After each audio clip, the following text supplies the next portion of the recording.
Bharatiya Janata party के राष्ट्रीय अध्यक्ष जगत प्रकाश जी नड्डा, दुनिया के हमारे सबसे लोकप्रिय नेता, भारत के यशस्वी प्रधानमंत्री आदरणीय नरेंद्र मोदी जी, भारत के गृह मंत्री आदरणीय अमित शाह जी, भारत के रक्षा मंत्री आदरणीय ठाकुर राजनाथ सिंह जी, हरियाणा प्रदेश के हमारे लोकप्रिय यशस्वी मुख्यमंत्री आदरणीय मनोहर लाल जी, जो पार्टी ने एक छोटे से कार्यकर्ता को एक बड़ी जिम्मेवारी दी है, मैं इसके लिए पार्टी के शीर्ष नेतृत्व का और प्रदेश नेतृत्व का मैं दिल से बहुत बहुत धन्यवाद करता हूं। जो पार्टी ने अपेक्षा की है, उस अपेक्षा के ऊपर हम खरा उतरेंगे। सभी कार्यकर्ताओं को, जो हमारे बड़े कार्यकर्ता हैं, श्रेष्ठ कार्यकर्ता हैं, उन सब का आशीर्वाद लेकर के, जो हमारे समानांतर हमारी आयु के बराबर हैं, उनका सहयोग लेकर के, जो हमारे से आयु में छोटे हैं, उन सब को साथ लेकर के, जो आदरणीय प्रधानमंत्री जी ने एक वाक्य हम सबको दिया, सबका साथ, सबका विकास, सबका प्रयास और सबका विश्वास लेकर के पार्टी को मजबूती से, जो आदरणीय ओम प्रकाश जी धनखड़, जिन्होंने पार्टी को एक नई दिशा देने का काम किया, उनका आशीर्वाद लेते हुए पार्टी को उस दिशा के अंदर आगे बढ़ाने का काम हम सब कार्यकर्ता मिलकर के करेंगे। और हमारे सामने, क्योंकि 2024 का चुनाव भी है और 2024 के चुनाव के अंदर भारतीय जनता पार्टी 10 की 10 लोकसभा की सीटें पुनः यहां से जीत करके आदरणीय नरेंद्र मोदी जी को, जो देश के गरीब, पिछड़े, महिला, गांव के लिए काम कर रहे हैं, तीसरी बार उनको प्रधानमंत्री बनाने में अहम भूमिका हरियाणा की होगी और हरियाणा उसके अंदर अपनी भूमिका वो अदा करेगा। और उसके साथ साथ जो विधानसभा के चुनाव आने वाले हैं, आदरणीय मुख्यमंत्री मनोहर लाल जी ने जितनी योजनाएं चलाई हैं, जिनका लाभ दूर से दूर बैठे हुए व्यक्ति तक मिल रहा है, उन सब योजनाओं को घर घर तक पहुंचाना, एक एक व्यक्ति तक पहुंचाना, केंद्र सरकार की योजनाएं हैं, प्रदेश सरकार की योजनाएं हैं, उन सब योजनाओं को आम व्यक्ति तक, जो हमारे लोग उस योजनाओं के से लाभान्वित हो रहे हैं, उन तक पहुंचाने का काम ये हमारे संगठन मजबूती से करेगा। और मैं ये कहना चाहूँगा, क्योंकि विपक्ष के पास, कांग्रेस के पास मुद्दा शेष नहीं है और एक चैलेंज हमारे सामने है। भारतीय जनता पार्टी के कार्यकर्ता, वो बड़ा चैलेंज हमारे सामने है कि कांग्रेस के पास जब मुद्दा नहीं है तो वो झूठ बोल करके लोगों को गुमराह करने का काम करती है। उस झूठ से लोगों को बचाना, ये हमारा कार्यकर्ता मजबूती से नीचे तक आम जन के बीच में जाकर के, जैसे आदरणीय मुख्यमंत्री जी जन संवाद के कार्यक्रम चल रहे हैं, और जब गांव के अंदर जाते हैं जन संवाद के कार्यक्रम में, लोगों की जो समस्याएं हैं, जो छोटी छोटी समस्याएं हैं, मौके पर उनका निदान होता है और योजनाओं का डायरेक्ट लाभ लोगों तक पहुंच रहा है। क्योंकि कांग्रेस झूठ बोलने में माहिर है।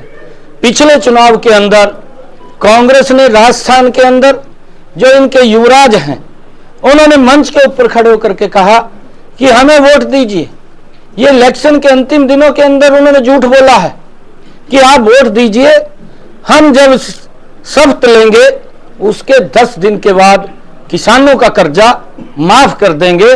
परंतु उसका परिणाम ये निकला कि इन 5 वर्षों के अंदर राजस्थान में जो कांग्रेस ने झूठ बोला था, 4,500 किसानों ने आत्महत्याएं राजस्थान के अंदर की हैं और 19,500 किसानों की जमीन राजस्थान के अंदर कुड़क हो गई है। इस झूठ से लोगों को बचाना, क्योंकि ये लोग झूठ बोल करके सस्ती सत्ता हथियाने का ये प्रयास करेंगे।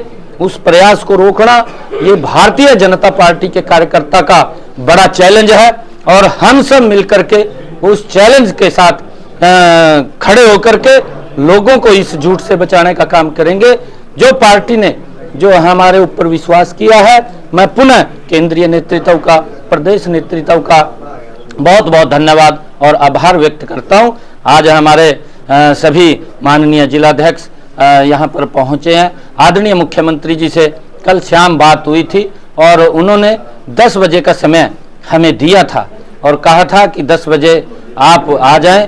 आदरणीय मुख्यमंत्री जी का हम धन्यवाद करने के लिए यहाँ से जाएंगे और फिर हमारे जो बड़े नेता हैं उन सब नेताओं से भी मिलकर के उनका आशीर्वाद लेकर के और उनसे जो भी गाइडलाइन हमें मिलेगी वो गाइडलाइन लेकर के कार्य को लगातार आगे बढ़ाने का काम वो हम करेंगे। मैं आप सबका बहुत बहुत धन्यवाद करता हूं।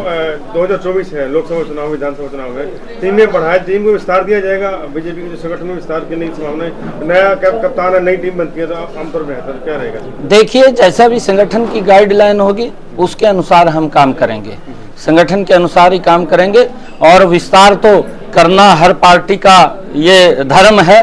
पार्टी को बिल्कुल विस्तार रूप देंगे। जो लोग पार्टी के अंदर पार्टी की नीतियों को जो ज्वाइन करना चाहेंगे उन सब लोगों को पार्टी के साथ भी जोड़ने का काम करेंगे, क्योंकि आज भारतीय जनता पार्टी ने जो विश्वास, जो हमारे केंद्रीय नेतृत्व ने विश्वास किया है, उस विश्वास के ऊपर खरा उतरेंगे। राजस्थान में चुनाव चल रहे हैं, राजस्थान में ड्यूटी भी लगी है आपकी, सैनिक समाज बहुत है, चुनावों को देखते हुए टाइमिंग इस तरह की गई कि वहाँ अध्यक्ष देकर वहाँ पे वोट बढ़ सकते हैं, सैनिक समाज के राजस्थान में फायदा मिल सकता है? नहीं, देखिए, क्योंकि ये विषय नहीं है, क्योंकि पार्टी निर्णय लेती है और पार्टी के अंदर हमारा संवैधानिक परंपरा है कि जो टेन्योर होगा अध्यक्ष बदलते हैं।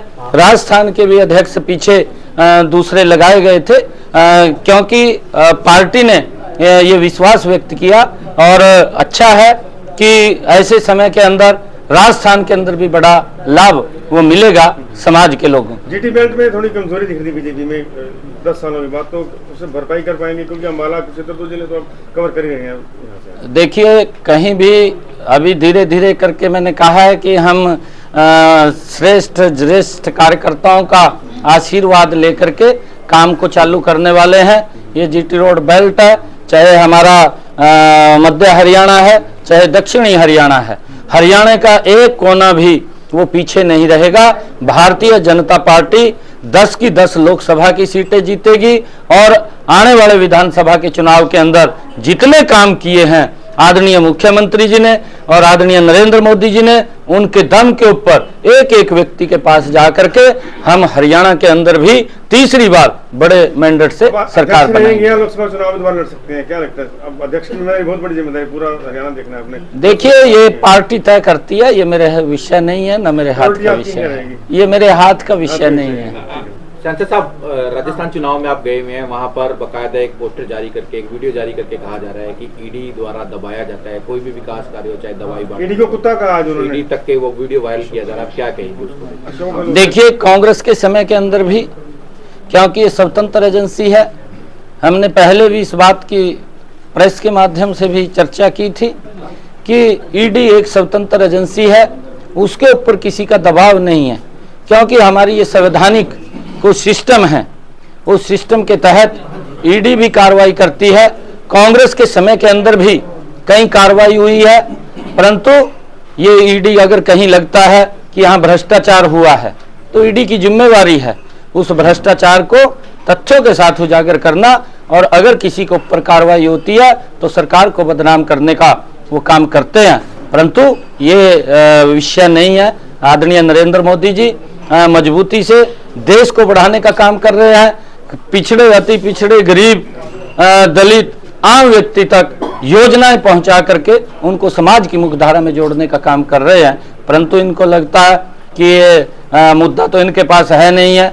ये इसी प्रकार से झूठ बोल करके ये आदरणीय प्रधानमंत्री जी को बदनाम करना चाहते हैं, परंतु कांग्रेस का सुपड़ा साफ हो रहा है।